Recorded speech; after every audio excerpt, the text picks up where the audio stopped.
Hello everyone, welcome to our Let's Play series of Shadowrun Hong Kong. This is Colonel RPG as usual, and I'm very happy that you chose to join me today as we speak with Miss Kwok over here and see if she knows anything about our piece of armor that we have right now. Let me see.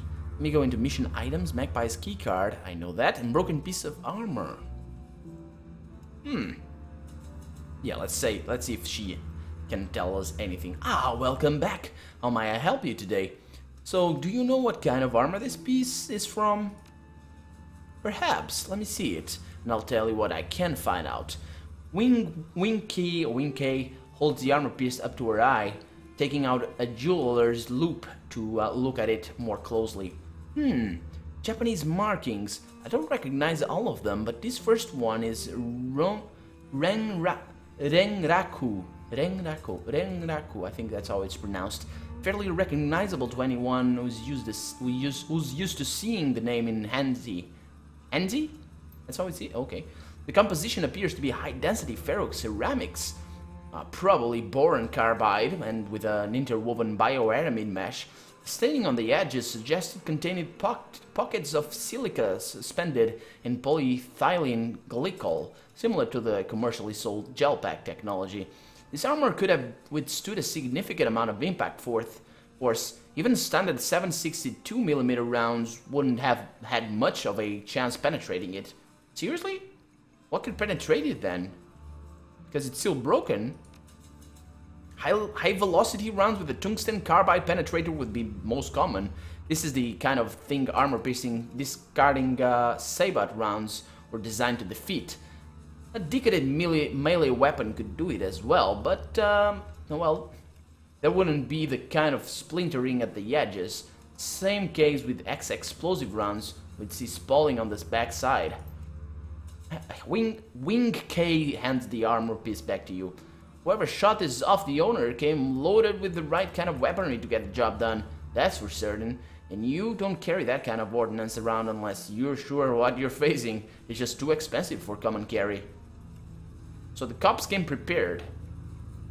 And just 4 of them? Okay, so okay. The cops asked nicely, that's why the elders let them in. I call BS on that. My theory is that the elders know who's killing the other elders, and they told the cops, and the cops came in here to kill the perpetrator of the assassinations. The elders aren't in on this. They are in on this, but there it's something deeper. Well, we'll see. Let me look at my objectives, see what has been added. So I got 3 main objectives. I need to get a key for the Storm's Drain. I know exactly where to go for that one. Let's start with that one. Let's go back to One Power Gardens. And yeah, this is looking like quite an interesting little investigation, if I do say so myself. So, Port Lam, I don't know why my quest marker isn't pointing to you, but do you have a key to the storm drainage system, please? Sure, why do you ask? Drop a gun down a grate or something? Nah, just following up a lead on the killer. Oh, in that case, take the damn key. You'll have to forgive me if you don't want to go down there with you, and you'll knock yourself out, man. There's an entrance up by the Jade Mountain restaurant. Can't miss it. Okay, see you later. So, search for the killer in One Power Gardens. That's basically, yeah, I need this one though. Who the hell would give me the key for that? This guy is not gonna give me the key because he doesn't say anything. Yeah. See you later. See you later. Okay, so yeah, who the hell would give me the key, and where exactly is the back stock room or whatever? Is anybody here that will speak? No? Is that an elf? Looks like an elf. It's of the years, you know? But whatever. Let's keep moving. So you got Moy over there. You got this guy, the Hui dude, over here. And let's see. Let's just speak with them once again. Make sure they... So, I'm looking for information. Yeah? Tell me what you want to know. Well, see you later. You don't tell me anything. Yeah, these are traders, so that's why they... Oh. Hey again, anything I can help you with? Magpie's shop is missing a lot of gear. Do you know anybody who might be fancying it? In one paw garden? No way. Most people are too shit scared of Magpie to pull that. And I definitely recognize anything of hers. She watermarked every program and engraved every ship. Wanted people to know where the good stuff came from. There's not a lot of places to hide that kind of gear around here. We're all packed up pretty tight, and this place gossips like a mahjong parlor at tea time. If I were you, I'd ask any of the other outsiders types you can find if they have heard something. Nobody local will risk bringing Magpie's ire down on them, or the rest of the Wompawans. We might cheat other people, but we don't steal from each other. Anybody who gets caught doing that would get kicked out, or worse. Well, I know an outsider. That guy is not an outsider. Oh, what? Oh, that's the entry. Okay, this guy is not an outsider because he kept going on like, we won Powans, even though he's clearly not a Decker. I mean, just a soap opera junkie, whatever. This guy's an outsider. The Murgo's gotten himself a new cup of soy calf. He must run on that stuff. As you approach, he lifts it in salute. Hey, Ken, any new developments you need help with? So, yeah, whoever fought the police in the garage did it at close range with a blade. Yeah, that's definitely unusual. There are a lot of people in Hong Kong who can fight with a blade, but not many of them could take on 4 police officers and win. That's a losing fight, even for the best gangers out there. Whoever you're looking for, they're no common killer. Sounds like your killer is the same one the police fought, that's for certain. There's nobody around here that could go toe-to-toe with the HKPF heavies at close range and come out on top. At least not any a bunch and 4 blades. You'll find whoever's good with a sword, and as a grudge against the elders, you got your killer. I'll see you later then. Looking at you! I'm still looking at you. But that guy doesn't know anything about... And yeah, let's go back to the garage and see if... nah, there's probably nothing in there. I think I missed something. I think I missed something last episode. Let's just make sure. These guys are here. They're all cool. They don't tell me anything. Actually, I could go and speak with her again. So, yeah, show me what you have, by the way. Because you know, I don't have money, but whatever. So you have drugs. Yeah, figures. Figures! See you later, then. See you later. I could attack them, but that's not really what I need to do. They are dead. Look at that. Baseball bats? Yeah, right. Yeah, I saw this one, but I can go in there. Down there. Okay, so I didn't miss anything, turns out. But I wasn't paying attention to that. You might have seen it yourself. You probably did. Because it's one of the great advantages of watching an LP is that can see details that you miss while you're playing. And especially if whoever's playing is commentating, and you will get a fresh look, fresh perspective on whatever you're playing. So that's why I watch LPs. And I hope that I'm doing a good service to you guys. Hopefully I am. Hopefully I am, because I am having a lot of fun doing it. But anyway, let's keep moving. We're now in the sewers. This apparently is a stinky place, according to the dude that gave us the key. So, storm drain over there. I don't know what's particular about that storm drain, but... well, this is a dead end. Let's go here first. Make sure I don't leave... oh! As you round the corner, you hear voices speaking just loudly enough for you to make out coherent sentences. The speakers are definitely not local. They speak with a slightly Slavic accent, and their clothing is heavily armored. Around them are a number of crates and boxes, all mostly filled. It looks like the group is packing up. Huh. Vasilisa. Damn, she's ugly. Yaroslav says the boat will be ready tomorrow morning. He's gotten everything arranged with the port authorities. We move the goods to his warehouse. We'll handle loading them onto the ship, and we get paid right there and then. I'll be glad to be done with this filthy place, yeah. I will too. I hate having to hide in these damn drains. It stinks down here. I can hear the devil rats running down the walkways. It's a mess, and it's disgraceful as well. We shouldn't have to put up with this bullshit. And Alexander still isn't back from his little trip. We'll have to leave him behind if he doesn't get back soon. Alexander. I know, Galina. Until Andrei says we're in the clear from the triads, we can't be seen with the goods on the streets. They find us, we go back to Vladivostok in Soch's casings. Those red dragon Mudak, yeah, don't screw around when it comes to protecting their turf. Anyway, who knows? Maybe Alexander was stupid and they caught him. Either way, we'll have to lug this crap through the drain for a few clicks. Several boxes near the two women bear the distinctive label, a magpie in flight. Ah, so they are the ones who stole Magpie's stuff. But this could be a recent robbery? Nah.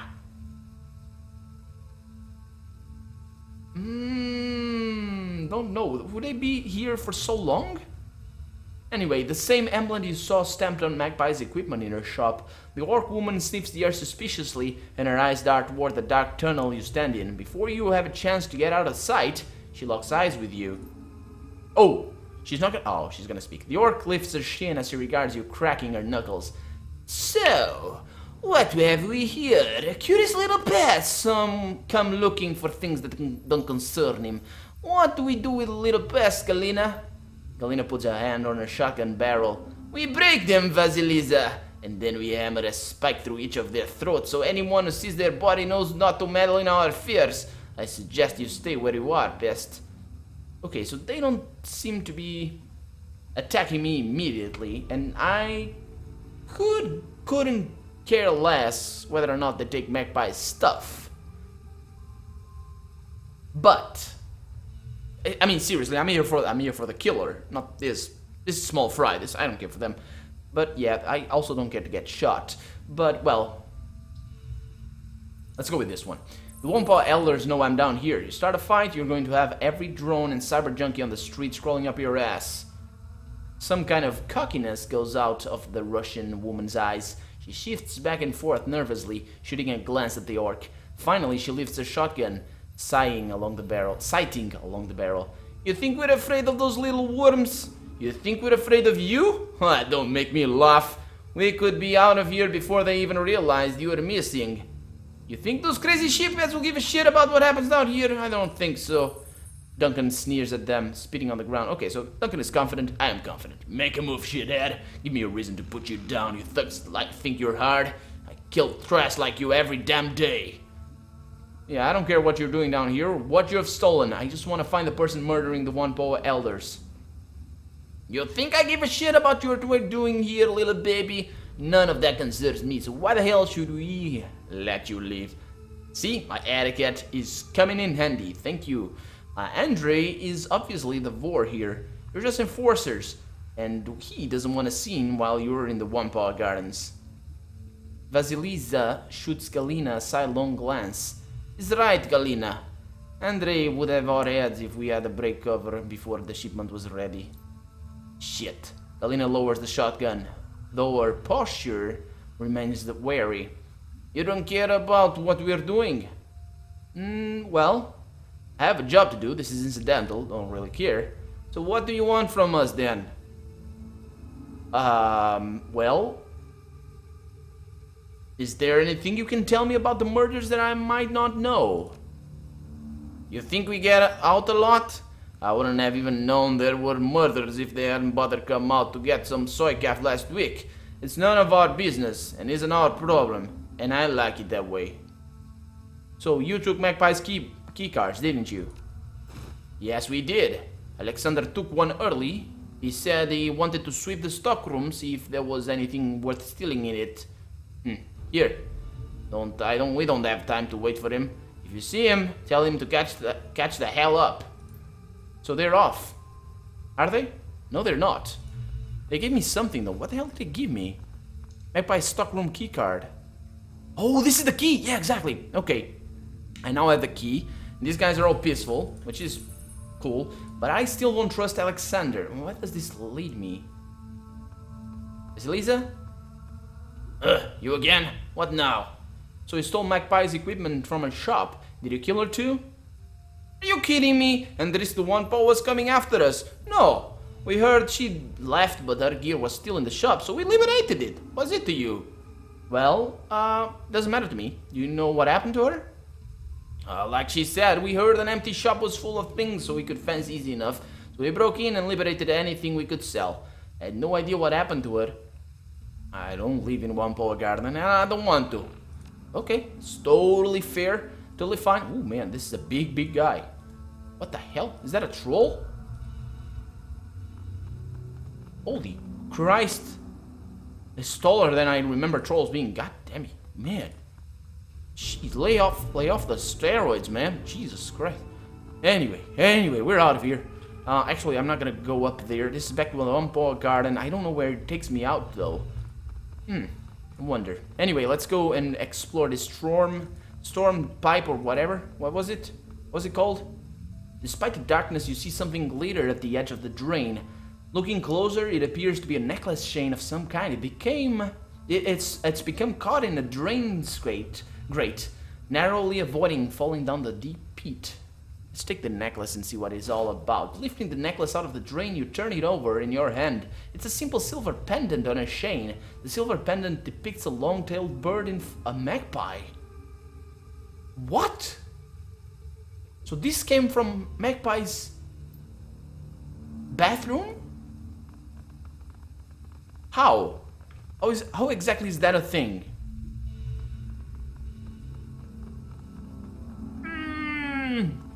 Not sure. Oh, that's blood.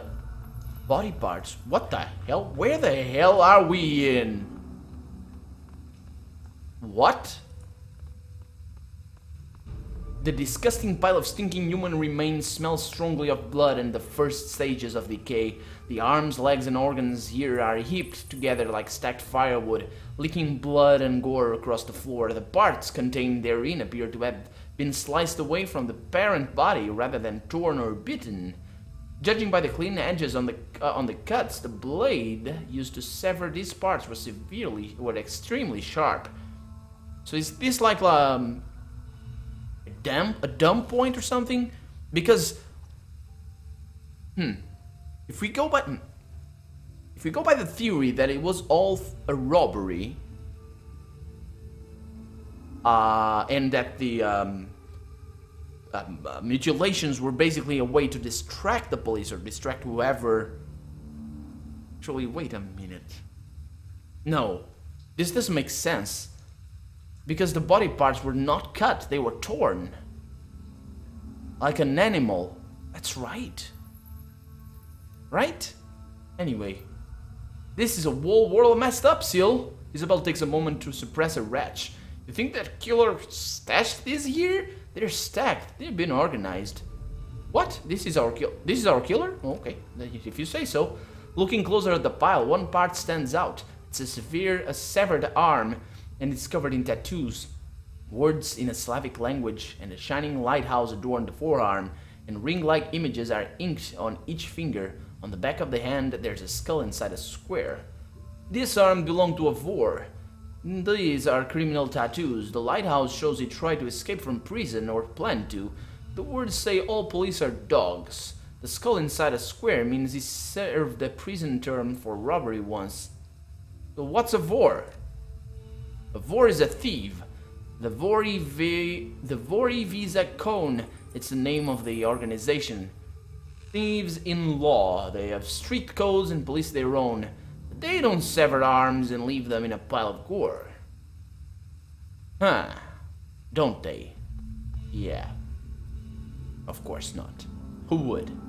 Who would, right?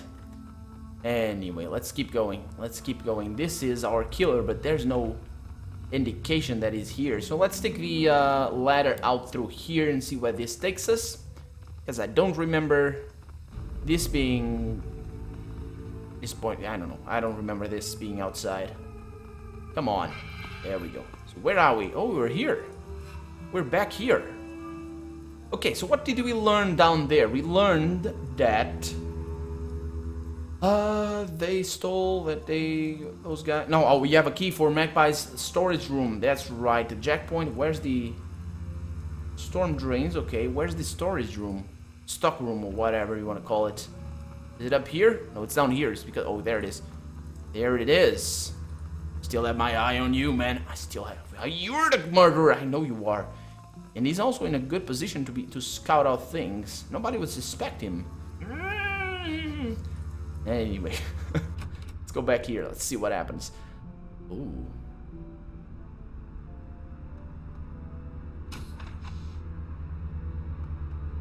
Huh. Food? Mementos. Okay, what's up with the food? Despite the table's crude construction, an artfully laid meal awaits the owner.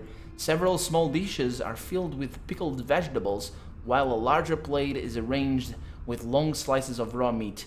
The meat is a pale pinkish white, like raw pork, and is covered in a light soy marinade.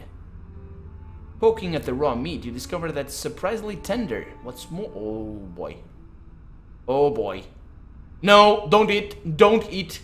No. Surprisingly, I know what this is. What's more, it has the faint aroma of marinade, and as if deliberately prepared. Let's leave that alone. Don't eat that, because you'll get mad cow disease. And I'm pretty sure that's what happens. Your brain will rot. I know what that is. If you don't know what that is... Well, I suspect what that is. This box is packed full of odds and ends. It nearly overflows with a collection of knickknacks, souvenirs, and assorted personal effects. There is no rhyme or reason to the collection of the items. They appear to have been thrown in haphazardly. Among the contents are charms from various temples, a wooden mask, and a paper fan. Let's examine the charms first. The small charms are square cloth packets, each approximately 1 inch wide and 3 inches tall. They come in a variety of bright colors and are embroidered with characters of prosperity, peace, wealth, and protection. Inside each appears to be a folded paper prayer or fortune written in Japanese. Let's examine the mask. The wooden mask is extremely light. It's been painted a pale white and the surface is almost as smooth as porcelain. Delicate features and lifted eyebrows are matched with bright red lips and delicately carved teeth. The teeth have been stained a deep black. What the hell? What kind of mask is this? Is this like a Japanese mask or something that I don't know about? Let's examine the fan. Unfolding the fan, you tilt it up toward the light to examine it. The image depicts an East Asian city from the 19th century or earlier. Curved roofs at sunset beside a deep blue river. 2 ships sail down the river, which in turn spanned by a long wooden bridge. In the foreground, laborers carry buckets along the shore as a man on horseback rides in the opposite direction. In the distance, a pair of large red buildings dominate the city skyline. 1 large temple and a 5-tiered pagoda. A pagoda is... I don't know what it is.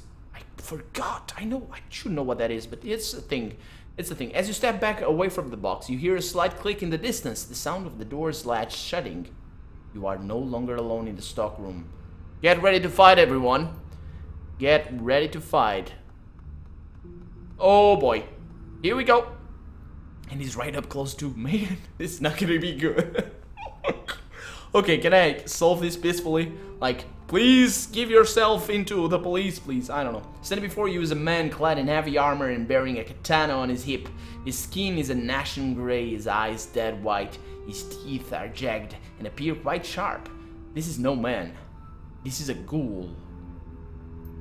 The ghoul's blind eyes search back and forth as it regards you. It cannot see you, but you have a sense that it knows exactly where you are at all times. Ah, hired gun. No doubt brought to bear against me by the Wampa elders, a means by which they can lift the curse plaguing them. I salute your Tennessee, but I wonder, will you hear me out before raising a weapon to kill me?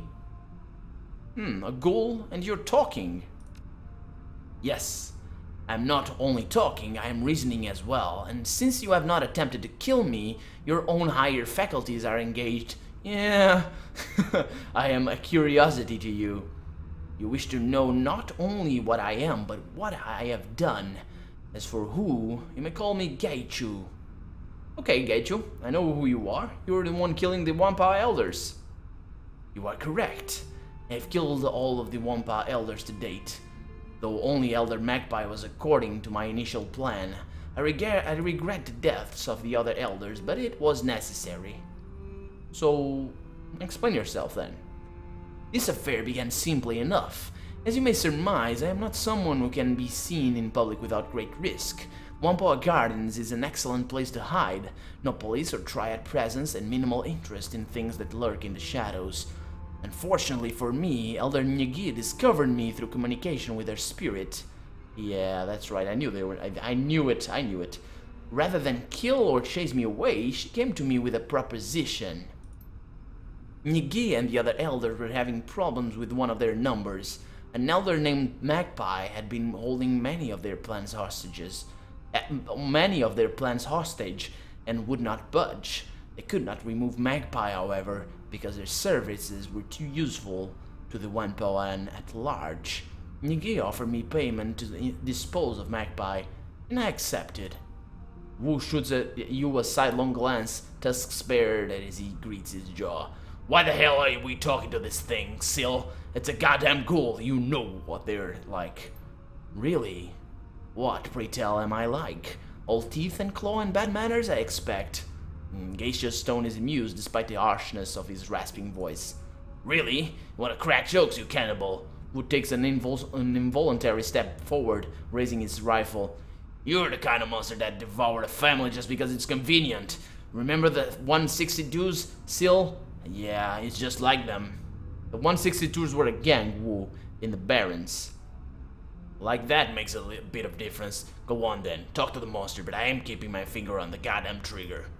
Well, I believe that we were speaking of the Elder's plan to have me kill Magpie. Surely you must be a little curious about that. Well, you didn't clean up all that of her blood. I found some in a drain. Ah, unfortunate. I thought I was careful enough. Having it on my hands must have obscured my sense of smell enough that I missed the last remnants in the drain. I disposed of Magpie's body by emptying the blood in her bathroom, and then I cut her up into more portable pieces. Those were placed in a plastic tarp, which I took to the storm drains and hid. Yeah, so that was... Yeah, that was his stash. Okay. Geichu nonchalantly waves a hand, his tone flat and unconcerned. It's unfortunate, but my survival depends upon consumption of raw metahuman flesh. Letting such nourishment go to waste would be a foolish error.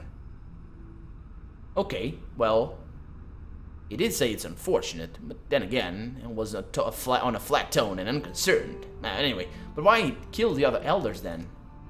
I contacted the elders, not in person of course, and they arranged to exchange payment. I assumed that since the job was done, Nigi would be a woman of her word. I was mistaken. I arrived at the nearby parking garage the elders had told me about. They were cleared out the other Wampas under some pretense, though I'm not sure what they used. The elders never showed up. Instead, several members of the Hong Kong police force arrived. They were more heavily armed than usual, so I suspect they knew something of my nature. Yeah, I saw scarring on the concrete from bullets and the blade. You killed them with a sword? And my hands, yes. The blindness precludes the use of ranged weapons, unfortunate, since I was an excellent shot before I became infected. But my skills in grappling the Kenjutsu, yeah, Kenjutsu is basically the discipline of blades, have only increased. A blade of swords is a clash of souls. Mine was stronger than theirs, and they perished. A betrayal of that sort cannot stand. Not only was I not paid for the time and effort, the Wanpoa elders treated me like a common animal. And I am so much more than that. Reputation is everything, and I had none. I had hoped to build a network of contacts so that I would be able to continue finding work, but with that treachery my hopes were dashed. I decided to become the monster that they feared. One by one I have eliminated them. They know how to contact me and could have ended their nightmare at any time by making amends. I would have asked for more money, but I would have seized my hunt. Yet they did not. Instead, they contacted you, no doubt asking you to eliminate me where the police had failed. So I ask you, what now? What will you do? Will you attempt to finish what the Wampa has started? Or will you treat me with the same humanity I've shown you? Well, that's a very strong point. And he's only killing the bad guys after all. I mean, bad guys, yeah, they were bad guys. But then again, Magpie was, it's such a muddled affair. I don't really know. Well, I'm gonna make up my mind in between episodes, but for now, I am Colonel RPG, and this has been Shadowrun Hong Kong. I really hope you've enjoyed it, and if you did, feel free to leave a comment, like the video, but above all, thank you so much for watching, and I'll see you next episode. Bye-bye!